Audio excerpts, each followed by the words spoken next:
Det lyder fornuftigt. Har du fået trade-offer for ham? Ja. Ja. Jeg har haft en masse vanskeligheder. Trade-offeret på vores huld fra Krog. Og vi har haft en masse vanskeligheder Og også. vi har haft rimelig meget vanskeligheder. Rigtig meget, som I kan se her. Vi skrev rigtig mange beskeder med denne utrolig flotte mand. Men nu vil vi altså acceptere, at han kan få sin huld, som han har vundet giveawayen. Det var måske lidt pøsset sagt, at du kan... Men okay. Nøj, så skulle det vist være gjort. Han accepterer. Vi synes lige, at... Så, det er gjort. Mads Krog, var det ikke noget? Endnu en gang tillykke til dig.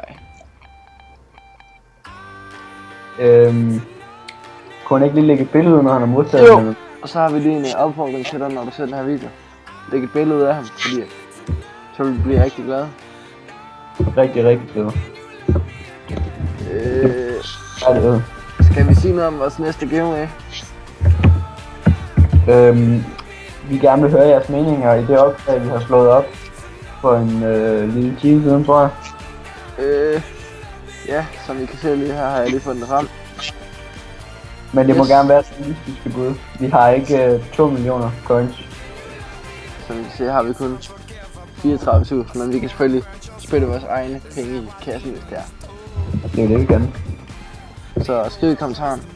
Ikke plus, hvad skal vi sige, 60.000.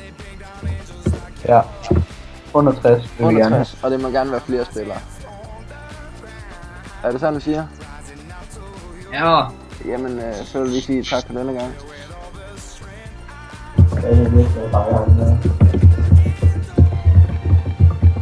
Det er hej Thomas.